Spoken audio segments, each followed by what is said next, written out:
"Mom, Miss Carter smells like strawberries," Liam announced, swinging his backpack onto the kitchen counter with the solemn gravity only a 6-year-old could muster. Thalia barely glanced up from stacking sterilised instruments into their case, her fingers pausing mid-air as her son added, "And she let me be line leader twice this week." The clinic had been quiet that afternoon, too quiet, leaving Thalia alone with invoices and the hollow ticking of the clock.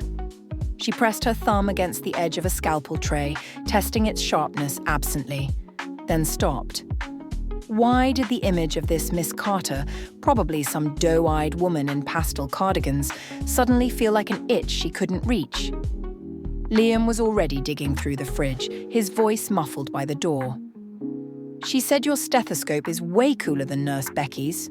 A pause. "Can we invite her over? She likes peanut butter sandwiches, with the crusts off." Thalia blinked. Her son had never asked to bring anyone home before. Not friends, not teachers, certainly not after 3 weeks of preschool.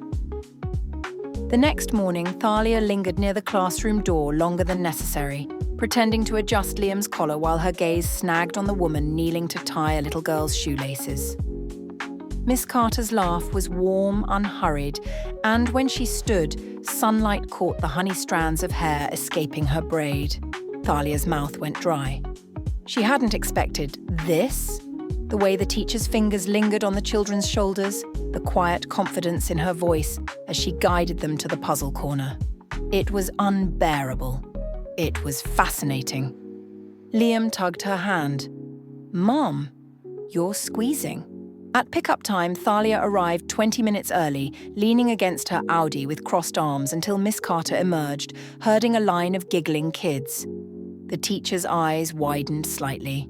Recognition? Before she smiled. "Dr. Kensington, Liam said you'd come." The way she said his name like it was something precious made Thalia's ribs ache. She cleared her throat. "He mentioned peanut butter sandwiches." A beat too long. "Without crusts." They sat on the playground bench while Liam raced across the monkey bars, Thalia hyper-aware of the space between their thighs.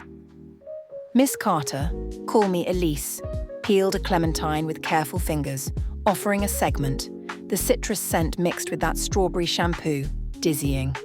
"He's a remarkable kid," Elise said softly. Thalia stared at the fruit glistening on her palm. No one had said that about Liam before, not like this. Elise's knuckle brushed hers when handing over another segment, and Thalia nearly dropped it. She could suture a wound blindfolded, but this tiny contact sent her pulse skittering. The teacher's lips quirked, noticing. Dr. Hands shouldn't shake. A tease, warm as the late sun slanting across Elise's collarbones. Thalia swallowed. Those hands had probably comforted scraped knees, smoothed hair from feverish foreheads. She imagined them tracing her own scars. Later, washing dishes, Thalia caught herself pressing the same spot Elise had touched, her skin buzzing. The clinic tomorrow suddenly felt trivial compared to pickup time. She pictured Elise's braid coming undone strand by strand, how it might feel between her fingers, then slammed a cabinet shut. Ridiculous. She was a grown woman, not some teenager with a crush. But the scent of clementines lingered. Friday, Elise wore a sunflower yellow dress. Thalia's pen stilled mid-prescription when Liam announced, "Miss Carter says grown-ups need playtime too."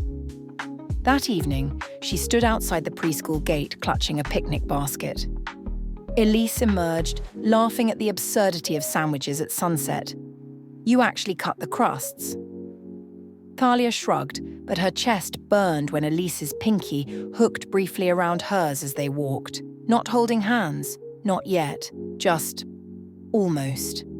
The playground swings creaked under their weight, the chains warm from the day's heat. Thalia watched Elise's bare feet push against the dirt, her toenails painted like candy. "You're staring," Elise murmured, swinging higher. Thalia didn't deny it. The breeze carried strands of Elise's hair across her own lips. She could taste the strawberries. Liam whooped from the slide, breaking the spell. Elise's knee bumped hers as they slowed, lingering. At midnight, Thalia paced her marble kitchen, replaying Elise's whisper. "Next time, bring your stethoscope." She pressed the cold bell to her own chest, imagining the sound of Elise's heartbeat. Her phone lit up. A text. Liam forgot his water bottle. She typed 3 responses before settling on. "I'll drop by." Elise replied instantly. "I'm still grading." Thalia's fingers trembled. This wasn't about the bottle. The school hallway stretched too long, too quiet. Elise's classroom door stood ajar, lamplight pooling on the floor. She looked up from colouring sheets, crayon smudged on her cheekbone. "Doctor's visit?" Thalia stepped closer. The air smelled of wax and exhaustion. Without thinking, she thumbed the crayon stain away. Elise inhaled sharply. Somewhere, a clock ticked. Neither moved. Liam's water bottle sat forgotten between them. Saturday's farmer's market overwhelmed. Baskets of peaches, bees bumping against jam jars. Thalia tugged at her linen shirt, absurdly nervous. "You pick." Elise's fingers hovered over cherries, plum dark and gleaming. They bumped shoulders, examining honeycomb, laughed when a vendor mistook them for married. Later, sharing a lemonade under an oak, Elise's straw touched Thalia's lip. A child's balloon escaped skyward. Thalia wanted to chase that buoyancy, that weightless thrill. Elise's sandal strap snapped near the fountain. Kneeling, Thalia's knuckles grazed her ankle. The skin was warm, faintly damp. Elise's breath hitched. Thalia fumbled with the buckle. Water droplets clung to Elise's calves. Neither finished the thought. They fed leftover bread to ducks instead, arms almost touching. Back at Elise's apartment, Thalia lingered in the doorway. A watercolour Liam painted hung above the couch. Elise traced its edges. "Stay for tea?" Thalia's pulse thrummed. Through the window, dusk bled into violet. Too fast, too soon. She left with the taste of chamomile and unsaid words bitter on her tongue. The following Wednesday, Elise texted a photo of Liam's clay dinosaur beside her grading pen. Thalia stared at the way Elise's thumb blurred in the corner, pressed too close to the lens. At 3 a.m, she typed, "Come over," then deleted it. The clinic's fluorescent lights hummed. She prescribed herself distance. It didn't take. Their first official date was a bookstore. Elise's laughter echoed through the aisles as they debated paperback romances versus medical journals. Thalia's fingers hovered near Elise's waist when reaching for a high shelf. Not touching. Not yet. The air between them crackled with every almost brush of sleeves, every shared glance over coffee cups. Driving home, Thalia gripped the wheel too tight. Elise's strawberry scent clung to her scarf. At a red light, she caught Elise studying her profile, soft, unguarded. The moment stretched. The light changed. Neither spoke. Thalia's stomach swooped. This was worse than kissing. This was hope. Elise's couch dipped under their shared weight, knees not quite touching. A documentary played, something about coral reefs neither watched. Thalia traced the rim of her wine glass. Elise's little finger twitched just once toward hers. The air between them shimmered with restraint. Outside, rain started. Neither moved to close the window.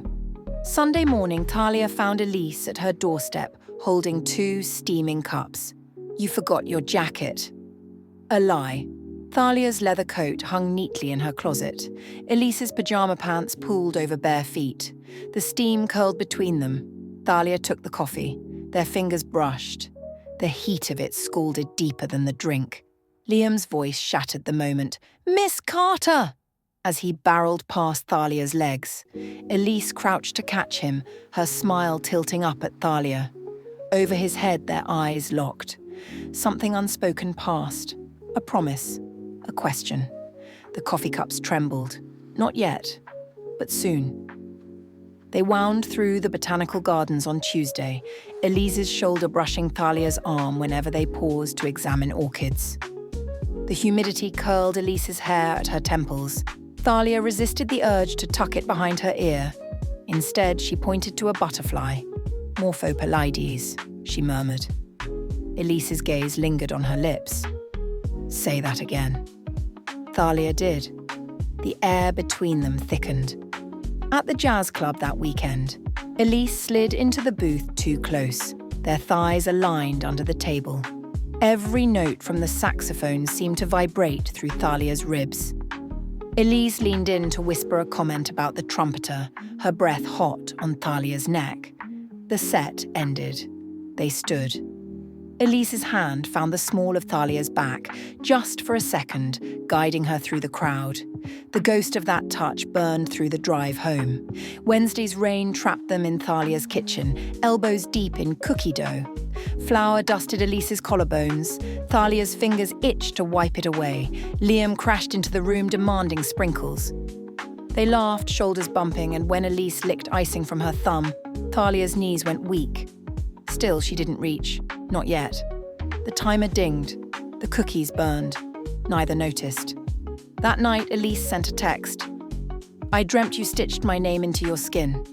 And Thalia's phone hit the floor. She pressed her palm to her sternum, feeling her own pulse gallop like it might break through. Her reply took an hour. "I wouldn't use sutures. Too temporary." The typing bubbles appeared, disappeared. At 2 a.m., Elise's final message glowed in the dark. "Then how would you keep me?" Liam's field trip to the aquarium forced them apart for a day. Elise left her scarf draped over Thalia's chair, soft yellow wool smelling of strawberry shampoo. Thalia wound it around her neck 3 times, pressing her nose into the fabric until her lungs ached. The scarf stayed all day, even during surgery. Her nurses exchanged glances. She didn't care. Sunday, just past dawn. Elise stood dripping on the welcome mat, hair plastered by the storm, holding a single dahlia. "Enough," she breathed, and kissed Thalia hard against the doorframe. Rainwater slid between their lips. Thalia's hands trembled on Elise's waist, finally touching, when Liam's sleepy voice called from upstairs. Elise pulled back, laughing against her mouth. "Later." Thalia bit her own lip bloody watching her walk away, the flower's petals bruising in her grip.